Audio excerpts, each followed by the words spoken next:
Good morning, magandang umaga at pag-usapan nga natin ang patungkol dito sa flood control. Kung saan pinatawag si Ms. Vizcaya sa Senado upang imbestigahan ang anomalyang flood control na ito.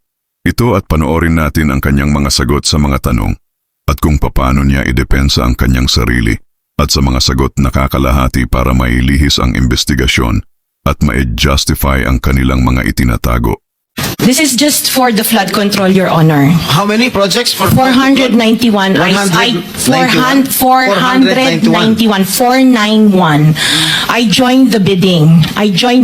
Po. Oh. This is in 2022. I only got 71 projects from the 491 na sinalinan ko po. 71 only. How many companies?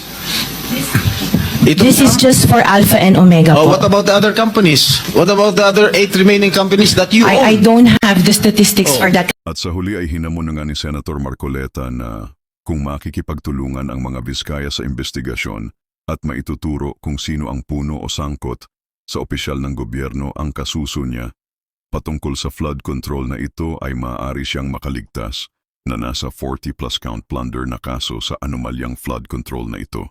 Sa ngayon ay hanggang dito lamang ang video na ito.